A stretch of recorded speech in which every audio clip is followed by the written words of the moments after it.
Welcome into another Wednesday edition of the Stripe Show podcast. I am Froggy, and thank you so much for spending your Wednesday with us. Every week, we try to give you something new that you don't get everywhere else. And today, I think that we are going to succeed in doing that again. I am joined by the VP of Tour Operations from TaylorMade Golf. Welcome into the podcast, Keith Sbarbaro. Keith, thank you so much for giving us your time, man. Thanks for having me. Really appreciate it. So Keith is the guy. If you ever wonder, like, for example, if you go to Golf Galaxy and you go somewhere, or maybe you're lucky enough to go to one of your club fittings and there's a guy that fits you for clubs and you make sure that your clubs fit your swing and you're on a TrackMan and you do all that stuff. If you've ever wondered who does that for the tour players, whether it's Tiger or Rory or DJ or Colin, any of those guys for TaylorMade, I can tell you who it is. It's this guy. He is the man that puts the best players in the world in the right clubs. That must be an amazing experience to watch these guys hit golf balls. Yeah, I mean, I've been fortunate enough to do this for 21 years at a great golf company. We have a great staff. I've got to work with, some of the best players in the world. And, the one club that's probably the most fun to fit is the driver. And I've had the luxury of probably fitting the best drivers of the golf ball in the world the last 10 years. So you learn so much. Apologies there. I didn't plan on being on camera and no worries. going through this, but it's you learn so much from these guys. You learn so much about your equipment. I think one of TaylorMade's advantages is these great drivers we have and these great players. Not everything you do is 100% perfect all the time. And I think we, when we're bringing out prototypes or when we're testing, we have such good swingers of the golf club that can tell things so easily that we're able to make great adjustments before the clubs actually, hit the tour or hit the marketplace. I think this staff we have is a huge advantage for the quality of our equipment. I mean, it really must be special because, you've played golf since you were young, and then you finally get to where you are now and you're fitting arguably the best players in the world. How shocked are you? And I'm sure that there's different levels of these guys. How shocked are you sometimes at how amazingly on and the way that these guys can work the golf ball and what they can do and the sound that ball makes when they hit it? Yeah, it makes you, even if you're a scratch golfer or no matter how good you think you are, you spend some time with Dustin and Rory and work on drivers. You realize really quick that, you're not even close to the level of the consistency that they hit in the center of the face. Right. And, when you move a club a quarter degree aloft and it actually, you see the spin rate go 100 RPMs different. It's literally like fitting robots. They are so good. That's also why they're the best players in the world. It's, it also kind of can make fitting easier, to be quite honest. I could argue that fitting my job, it's either the easiest fit in the world or the hardest, to be quite honest. Right.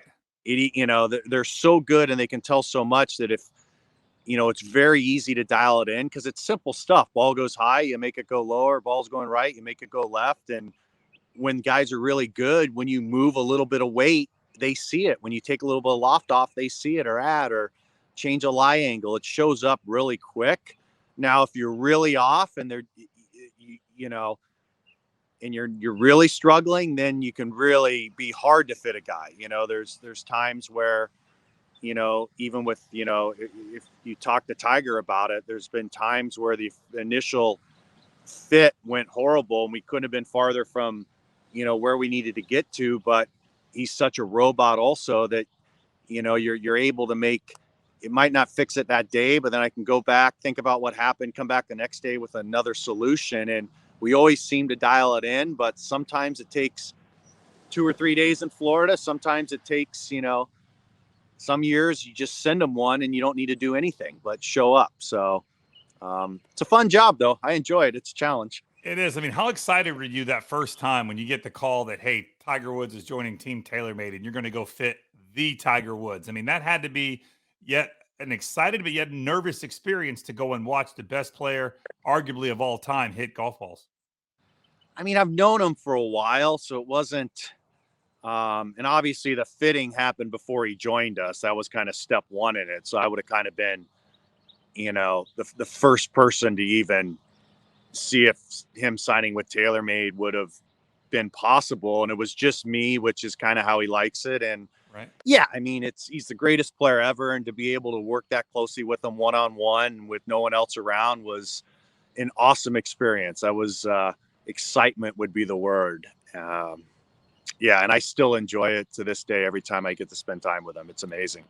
I mean, their swings are, extremely repeatable. I know back in the day they had that, the iron machine, so you could repeat swings. And the thing I've noticed when I go for a fitting is my swing is different on a Monday than it is on a Tuesday. But these guys, I feel like their swings are much more repeatable, so that therefore fitting them is easier. Would you agree with that? Yeah, that goes back to what I say. They're easier to fit because they're way more consistent. They have good and bad days also. They're just not quite as bad as your Monday to Tuesdays, I'm assuming. Right. So, God, I hope not. but you still gotta weigh that in. You might be getting them after, with a new product that's released after Christmas. You might be grabbing a guy who hasn't really hit a ball for 2 or 3 weeks. So you got to factor that in the fit that you might do. The fit I might do for Dustin and Kapalua, because he's not as sharp as he's not as fast. Speed's a big part of it. When these guys take time off, they come back. They're generally not as fast. They get faster the more they play. So if you're fitting a guy in December and in his off season and he's at 174 ball speed, and then you see him at, in January and he's at 180, that's potentially a different fit. So you just kind of, you adjust through that, but you also know, you also expect that over the years. So, yeah, it's an adjustment. And then when they get in good form and swinging well, then you kind of dial it in. I mean, obviously, Roy McIlroy back in top form, coming off of a win at at the at the Wells Fargo, and looked amazing. I mean, really, really played really, really well, and it's great to see Rory playing good again. And I'm sure that we've all had these times where we're off and then we're on and we're off and we're on. So go through the process of getting Rory into his clubs, and then when things aren't going well, are there changes going on? Are you trying new clubs? Are you trying different sets of irons or different settings? How does that work? Yeah, yes to all that. You go through your fitting, in January, and driver wise, we pretty much. I mean, he's very consistent. We pretty much nailed it. I think to start the year, he was driving it pretty good. His game wasn't in the form he wanted it. It's COVID. You've seen not only the fans, but not being around his instructor, his longtime instructor with the regulations, of getting back and forth from Ireland. There's just, he probably wasn't in his perfect swinging form. And, he's just started rounding into that, I think, in the last month. He's doing some great work with a new instructor. And kind of the last driver tweak we made was before match play. And he's got the same driver in. He had went a little lighter in the shaft. And I mean, he was jumping around a little bit, searching for the best fit, as I was too. And we got back to a 70-gram shaft in a fairly normal setting for him. The other thing is, when you've worked with these guys for so many years, you kind of know what a go-to setting is. Dustin's going to have a 10-5 driver, either in standard, hooked in a little bit to maybe 11 and a half. His shaft's a 65, 70-gram shaft, his length and everything. And so if you do a fitting and you end up with Dustin in a 9-degree driver, it's probably not the right fit. But if that's where he's at that time, you do the best you can, but you kind of work back to what works. And we're kind of worked Rory back to a 70-gram shaft, kind of in a 9-degree, head that was about 8.5 degrees, which has kind of been his go-to setting. And that's what he's had since match play. And it's been a little more consistent, and it's starting to show a little bit of form. So Now, with Rory openly talking about how he's gone from where he was hitting the big slinging draw before, and now he's gone to hitting that power fade and working with Pete Cowan. Is there an equipment change there, or is that something as simple as just moving the weight in the head and making it a little easier to move the ball from left to right? there hasn't been an equipment change. The spin rates went up a little bit. He's spinning a little more than he used to because he's hitting a cut to a draw. So we'll discuss that. He's got 185-mile-an-hour ball speed, so I'm not too concerned with a couple hundred RPMs of spin. That's not going to make or break, the week. But there could be an equipment change coming down the road. I mean, the logical probably approach would be to go to maybe just a half degree less loft to try and counter, a little more of the cut spin if he's going to continue to play that cut. So, yeah, that's all a work in progress as these guys change their game or their ball flight or their attack angles and swing, you have to adjust the equipment to it. You mentioned the ball speed. Did you ever think when you started in this business, however many years ago it was, did you ever think you'd see ball speeds approaching 190 and 200 miles per hour? Yes and no. I mean, when I came on tour, 180 was the holy grail. 180 gave you perfect launch conditions, 310 to 320 through the air. Right. I had the fortunate, in 2001 or two, I mean, I grew up with the Keeneys. Tripp was on my college golf team. I've known Henry Keeney since he was 13 years old. So when, people don't talk about him enough. If you look at driving distance, what he did in whatever year that was, 02 or 03, but he turned pro and he, before he got on tour, I would play golf with him and he would play TaylorMade's. So when he got on tour that year, I mean, if he wanted to, he could get 190 and with a 44-inch driver in 2003. So when you saw someone like him, I actually saw him drive I played with him at Bay Hill one day and he drove the 6th green. The same thing Bryson was doing. He did that in 2002. Wow. So when you see someone like that, more are coming. So the old, 180 was the holy grail. When a kid would come out of college, it's like, oh my God, he's got 180. That's a huge advantage. To me, it's 185 now. Now there are 190 guys and Bryson's so good. He can actually control 190, but he's probably the only guy I've seen that can play at 190 and really maximize his launch and spin. And, I still think at those speeds, it's hard to keep the spin down to maximize it. I still think there's room for Bryson to maximize more, but equipment, we're going to have to figure out how to do that. But, yeah, 182, 183 is just the normal now. For Rory to be cruising at 185, a year ago, he was a 178 to 182 guy. Now he's a 183 to 186 guy day in and day out. It's kind of like that in every sport. As soon as a guy breaks a 4-minute mile, that becomes, the norm, and I think everyone sees that you can kind of do that. And, I don't think 10, 15 years ago, people thought you could play at 190. Now that obviously Bryson's showing you can, I think the rest of the tour and kids in college will find it acceptable to play at 190. No different than if you shot where Curry did in high school when I was going through, you'd be thrown on you're on the bench.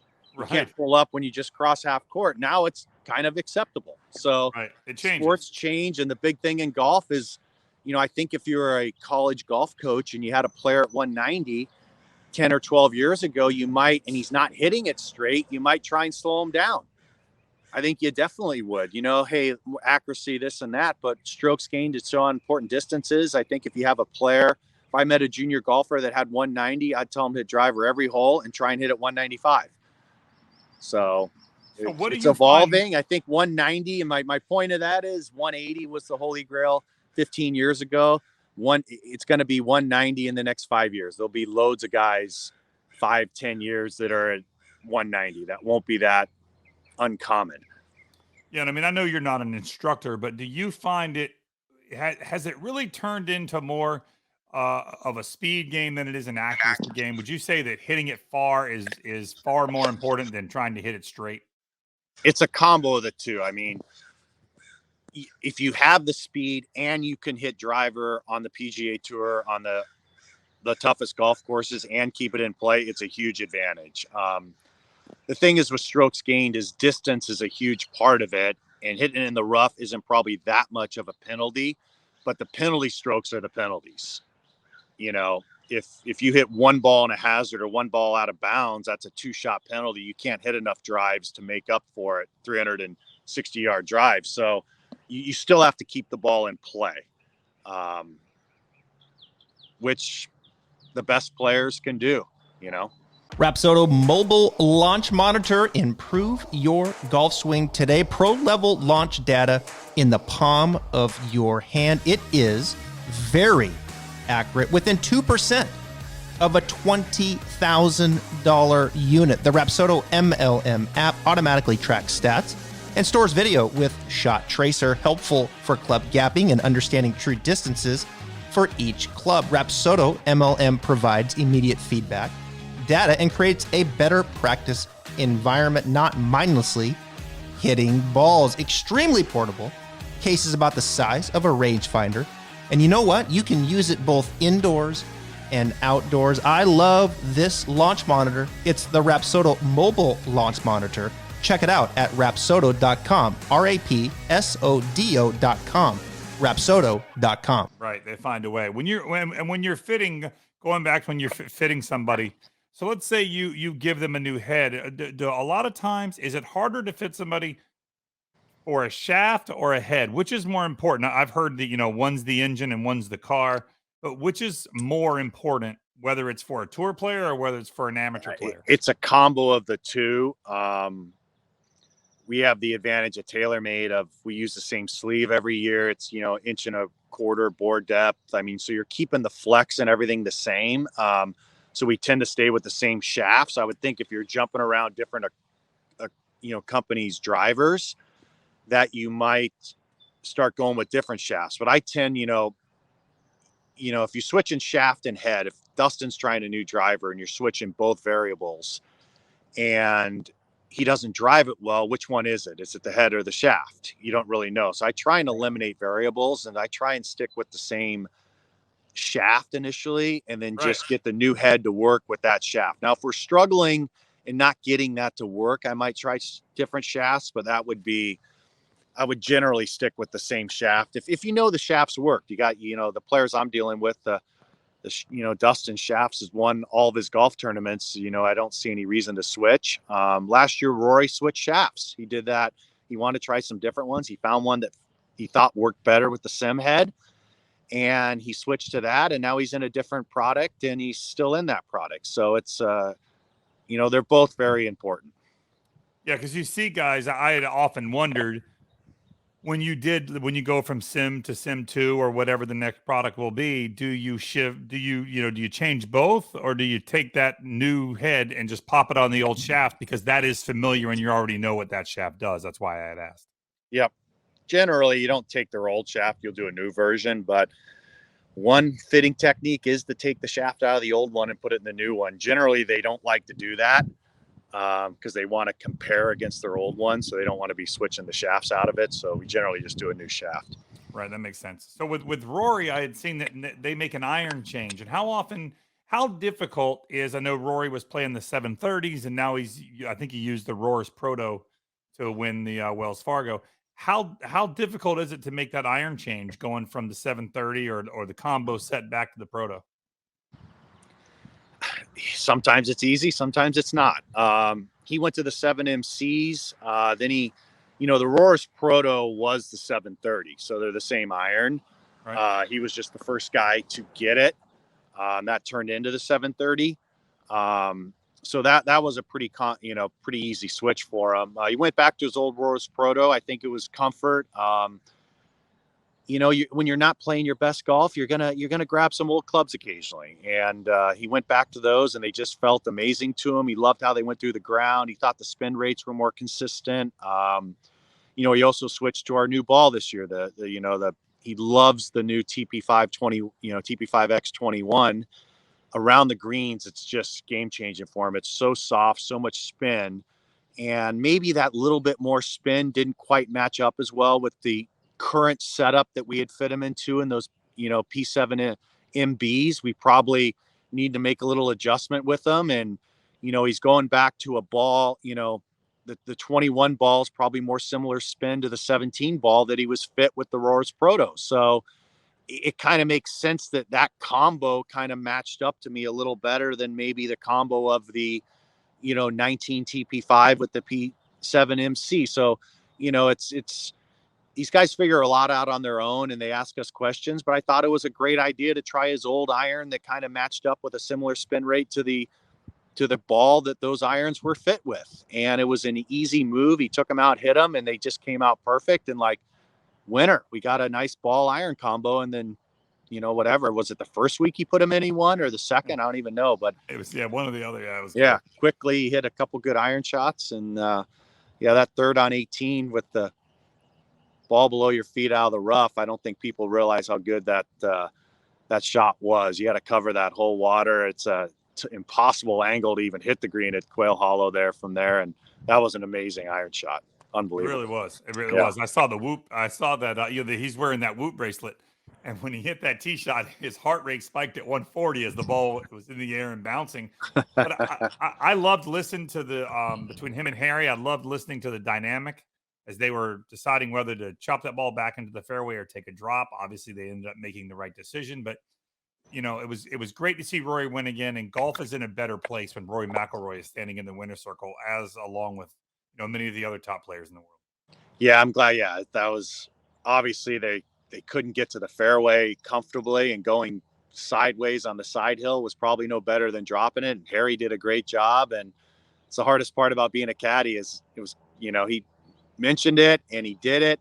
If it didn't work, the social world would probably be killing Harry for it. But I'm glad it worked out. So They would. It was good. So, do you find that? I mean, obviously, TaylorMade puts out a new driver every year, and I'm sure that there's already stuff in the works for whatever the next, whether it's a Sim, not per se by name Sim 3, but we had Sim 2, and whatever the next is. Do you find that some players are more eager or easier to get into new equipment, and some guys like to take a little longer? yeah, I do think there's that.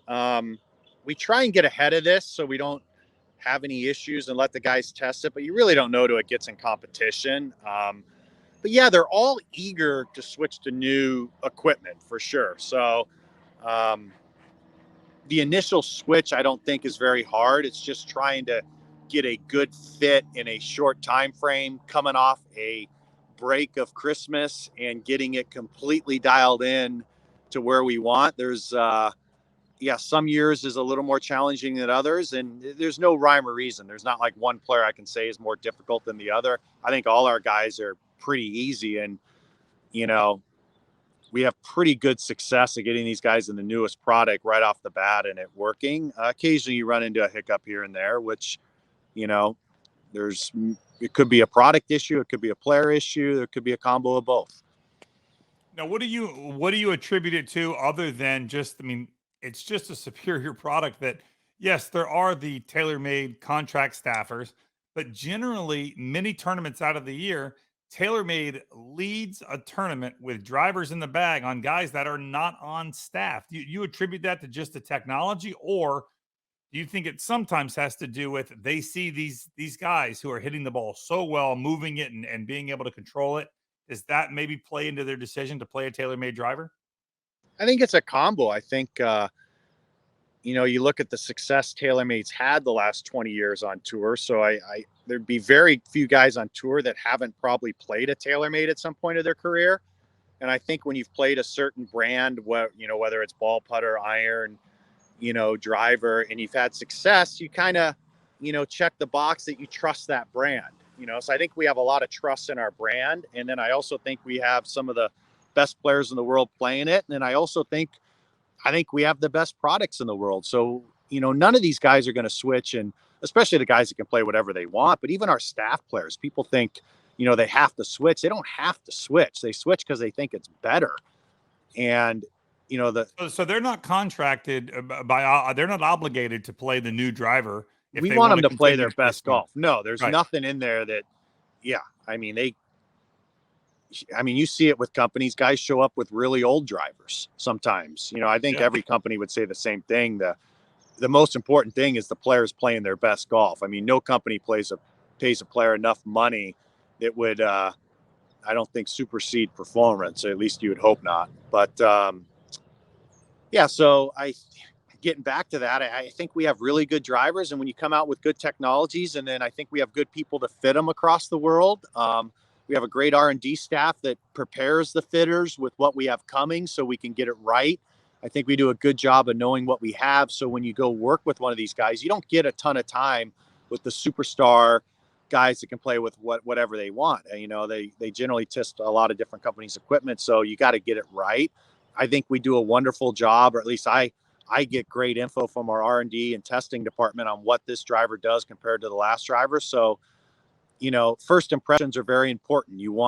When you're handing someone a driver, you want it to come out straight and fly and be 90% there on the first hit. If it's way off, then you're really, you set a bad impression. So I think we do a great job of fitting and knowing what our products do, and, having quick success with not only our staff players, but the players that can play with it, any driver they would like.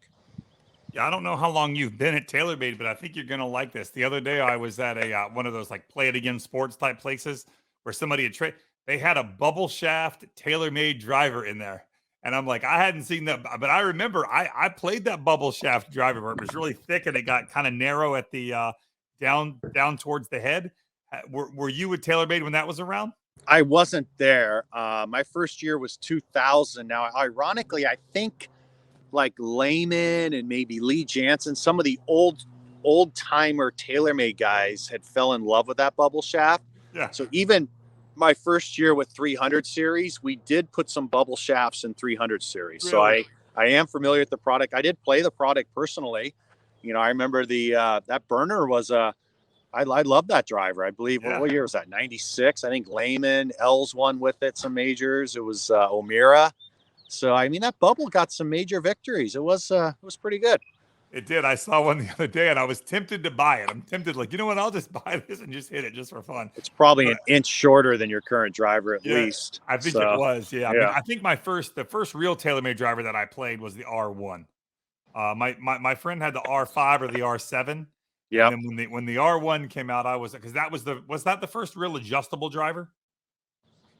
I had like the skull plate turning on the bottom. R1 was after it. R11 was, well, I'm trying to think here. R7 R11 was white. Weights. Was R11 the first adjustable one? It might have been R11. Yeah, I remember that was white. A buddy No, it was R9. R11. R9 had an adjustable sleeve. Wow. R9 was the first adjustable sleeve. That was the one Dustin fell in love with. Really? He loved that R9. That had the first adjustable sleeve. That was so game changing. That made fitting so much easier. My God. How often are these guys putting new wedges in play? I mean, the average amateur holds on to wedges for years, but these guys with the spin and as much as they hit balls around the greens and work on their wedges, how often are they putting a new head in? It's player specific. I'd say if you averaged it out, a 60 degree, obviously way more than your middle wedges. The middle wedges, a player like Dustin can play the same 52 almost all year, maybe two of them. He'll probably switch 60 every 4 events. And then it'll also depend on the week. When you get to a really firm week, they'll switch wedges. We have the advantage of having the mill grind sole, and we don't really custom grind for them. So they find one of our mill grinds. So we know the sole's perfect every time. So we'll have guys that actually hold off on a really firm week and won't start chipping with the new one until maybe Wednesday. They'll do Monday, Tuesday with their old one, and then Wednesday they'll switch and then put a new one in on Thursday. But I'd say Rory, Dustin, Rory probably switches his 60 every 3 or 4 events. Dustin probably every 4 or 5. And I'd say 4 events would probably be 5, 6, somewhere in there would be common for most tour players. I guess depending on the sole. I know sometimes if you're custom grinding, when we used to do that, it was it was harder to switch because it's just really hard to get it perfect every single time, and you got to make a lot of attempts, so it could delay you a little more. I know we're talking to you now. You are across the street from the TaylorMade building, and there in the Kingdom. When do you leave for the PGA Championship? I will leave Sunday. We got we're Friday before now, so Sunday, and then Monday, Tuesday, Wednesday there. Be back Wednesday night. That's a normal work week for us tour reps. Wow. So you'll be headed over there. Do that. So Colin is the defending champion. Yes. What exactly when you head to a major championship, and I know tour trucks are only allowed on site for so many days, and then they have to go. What exactly are you doing? Are they trying new things, or are they really just trying to tweak what they have as they get ready for a major championship? By seeing there's only 4 of them a year. Everything. I mean, this time of year, the new products are launched. Everyone has the new stuff, so we're not really dialing too much of that in anymore. It's a major week. I'm sure there'll be some wedges depending how firm it is. You don't know what's going to come up. Sometimes a course condition, a guy, a lot of these majors, sometimes they'll be rough, and a player will want a high lofted wood instead of a long iron. So we're just there to service them. Like at this point, there'll be, I got a few fairway wood requests from some guys already. They'll start texting you the week before. I sent a few things this week to get ready for next week. With a major, they don't know what they're going to get till they get there. How long is it going to play? How firm is it? What type of course it is? There might be some club that someone feels they need for that week. It could be a 4-wedge week. It could be a 3-wedge week. You meet with each guy, you kind of hang out with them. You see what's going on. You watch them hit balls. You hope nothing breaks. That rarely happens, but that can be a fix we do. Right. And I'll just try and get them ready for the week. Now, you did say there's some new stuff out. So has the driver that will replace the Sim 2, whatever the next generation for the TaylorMade is, has that driver already been created, and is it in players' hands now? Are they testing it already? It's been created. It's not in players' hands. We'll wait a little bit on that. But they will be introduced to it, a good 3 months probably before they play it. And we'll start working on, if any tweaks need to be made and get ready for whenever we decide to launch the new one. So they do. So it has been created, but not in players' hands yet. But they do get to see it and try it prior to having to really come close to putting it in the bag. So therefore, you have a time to fit them. Yes, exactly. Wow, that's cool. It's amazing. It's crazy how. You want their feedback. Like we started this conversation. We got the best drivers of the golf ball in the world. I want to see these guys hit it. You can tell when Rory McIlroy hits the new driver, you can tell a lot about that new driver in 5 hits. Wow. I mean, we have all the robot testing, we have player testing, but there's nothing like watching these guys hit it. And, in 10 minutes, I can learn so much about the new product by just having Dustin and Rory hit it. So we want to get that feedback. Yeah, it's playoff time. Big stakes, bigger promotions. It's time to hammer the over and score some cash. DraftKings Sportsbook is giving you a chance to lower the over-under on a featured playoff game. All players who place a bet on the featured basketball game will have a hand in lowering the over-under on the game. That's right. For every 1,500 players who bet the over on the select game, the over-under will drop by 1 point. Every bettor who hammers the over in the featured game helps to lower the game's over-under. The best part is that even as the line lowers, the odds remain at even money. That's right. You can double your money by hammering the over. DraftKings is safe, secure, and reliable, so you can deposit and withdraw your funds at your convenience. Download the top-rated DraftKings Sportsbook app now and use promo code Travis when you sign up to hammer the over. For every 1,500 people that bet the over in the featured game, the line will decrease by 1 point. Yes, this is your chance to improve the odds of the over hitting. So tell your friends and family, this is a team effort. Hammer the over and improve your odds of doubling your money. That's promo code Travis for a limited time only at DraftKings Sportsbook. And I'm sure they enjoy that. I'm sure they enjoy hitting new products when they're all together and playing games and messing around and building the relationship that they have together. But it's probably fun for them to try new golf. Oh, they love it. Everyone loves new stuff. We all love new toys. So, right. Yeah, right. They're like, hey, yeah. I'd love to try it. That's great. So any other new, I saw the putter that Rory was using last week. Is that a newer putter? I think it's a Hydroblast Spider. I'm not. Yeah. You would think I'd be the most knowledgeable person in the world on every piece of equipment of what the name is. I'm bad with names. That is it. It is. I just get it in play. And I think it's a Hydroblast Spider. But yeah, he put that in play before match play also. Loved the way it looked. He had a little input on the finish and in the design of it. And yeah, it's worked out really good. It was awesome at Quail Hollow. That's for sure. Yeah, I mean, you see these guys change putters. I know DJ changed the last day of a tournament and then went back to what he was playing before, the Spider that he's been playing forever. It's interesting to see that oftentimes as an amateur, when I'm putting bad, I think maybe a new putter would help me too. It doesn't help me as much as it helps them, but to see them switch putters has become fairly common. Yeah, it comes back to you're not playing your best golf all the time. And when you're not shooting the scores you want, whether you're Dustin Johnson or you or me, sometimes you want a new look. It's just not looking in like it did in your hands. It's not holding the putts or not hitting the shots you want, or the wedge isn't going through the ground exactly how you want, and you just want to try something new. And they're the same, and they have the advantage of a tour truck sitting there with everything in it. So yeah, I actually think if I was a tour player, I would be a horrible tour player for a rep. I think I'd be trying stuff all the time. I'd be driving myself crazy. So yeah. So I know at the end of the year, you guys all get together and do the filming and the fitting and everything down in Florida, just south of where I am now. I'm in Ponte Vedra, but it's closer to Palm Beach, Jupiter area. So has this year's Christmas card, the TaylorMade Christmas card has become something that everybody looks forward to every year. Are you aware of this year's Christmas card? Have they started the plan yet on what the guys will be wearing and what the plan will be?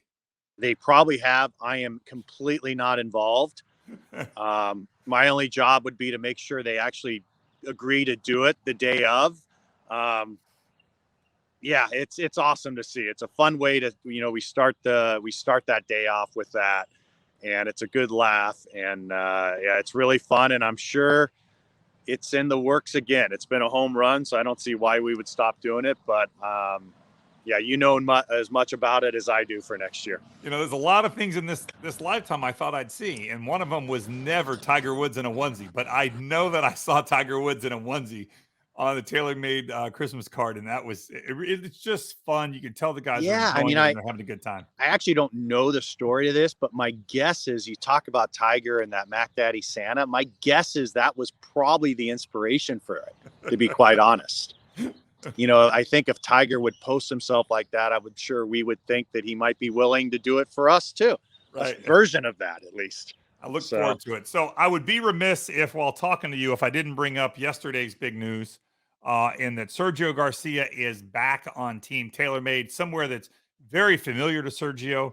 He was with TaylorMade when he won the Masters. He was with TaylorMade when he was playing his best golf. And so it's good to see Sergio back. What exactly brought that marriage back together again? Yeah, we were together a long time. I was at TaylorMade when he first switched over from Titleist, and I was actually the guy responsible for doing all of his equipment. So I got to know him really good early. We had a great run. He won the Masters. And as you know, I think when you win majors, opportunities present themselves. Yeah. And, an opportunity presented himself that he wanted to go down that path. And, it was a great mutual parting of ways. It was hugs, and let's see what happens when the next opportunity comes. And, when the last opportunity expired, he started, dabbling with some of our stuff again and some other stuff. And, the relationship's just kind of rekindled itself, and he's got, almost all TaylorMade clubs in the bag again. He's been playing our ball, the whole time. He went into the new 21, TP5X, and is loving it. And it was just a natural fit to bring him back. Sergio is TaylorMade. Every player, no matter what hat they have on, you kind of relate them to a certain company, Right. And I think Sergio's just always been a TaylorMade guy, and we're just really happy to have him back. And yeah, it's exciting. He's excited about it, and look forward to a nice little run. You've got a really good stable of guys between obviously the big boys and Rory and DJ and Tiger, and Colin Morikawa is great. Matt Wolf, you got Sergio, Tommy Fleetwood. It really is a very good stable of guys, and guys that are really good players. And there's usually always seems to be a couple good TaylorMade guys that are always up near the top of the leaderboard. And I hear people say, well, is it because they're the best players in the world, or is it because they're playing TaylorMade? Well, I like to think it's a combination of the two, that the best players in the world are playing some of the best equipment in the world. Yeah, I think it's a combo of the two. We love our staff. Getting back to Sergio, I'm actually going to tell a really quick story here, because it just kind of talks about Sergio, how good he is at golf. When we first signed him, it was a big deal. It was an off season. He was starting at Kapalua in January. So I flew out to Castellón, Spain, to fit him in the new equipment. And not only did I have the best food of my life on that trip, the hospitality, the family, but, fit him in the equipment. He went to Kapalua, obviously everything in the bag. And so next year was kind of the same thing. You got to do this switch. He's in Spain in December. So I flew to Spain again. And I just started to realize, I think, I was there and, talking about fitting it, like sometimes it's really easy. Well, it was just really easy to fit him. He just hits it so good. So like the next year rolled around and I was supposed to fly to Spain again, and it's December, and I'm like, I think I can just send the equipment and be okay with this. So I just sent everything from Carlsbad to Spain, let him mess around with it, talked to him on the phone a couple of times. Sure enough, he showed up at Kapalua, new irons, new driver, new fairway woods, new wedges, new putter, 14 new clubs. So my point is the trips to Spain never happened again because he hits it so good and he's so easy to fit that you can literally just send him the clubs and everything would show up and he would have it fit on his own. I would say 95% perfect every single time. So he's one of the easiest guys I've ever got to fit. But I quickly realized that this was a pretty easy assignment, put it that way. That's unreal, but it's good. It's good to have him back, and it's good to see, Rory back in the winner circle again, and DJ just coming off. I know he didn't win this, Hideki won the latest Masters, but with DJ last year winning the Masters after it was delayed due to COVID. But so many good players. But Keith, keep doing what you're doing, man. You're putting these guys in the best clubs, but actually making them work for them. I mean, that's don't discount what you're doing either.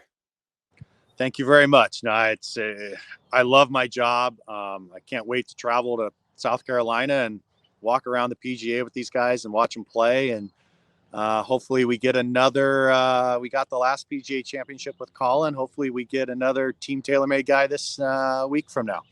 Yeah, that'd be good. I love to watch Colin swing the golf club. It's one of those golf swings that looks so simple and so repeatable, but for some reason, when I try to swing it like he does, I don't get the same result he gets. I hear you. He is some golfer, some iron player, probably the best iron player since Tiger, I think, statistically so far. It's never thought I'd say that, but pretty impressive.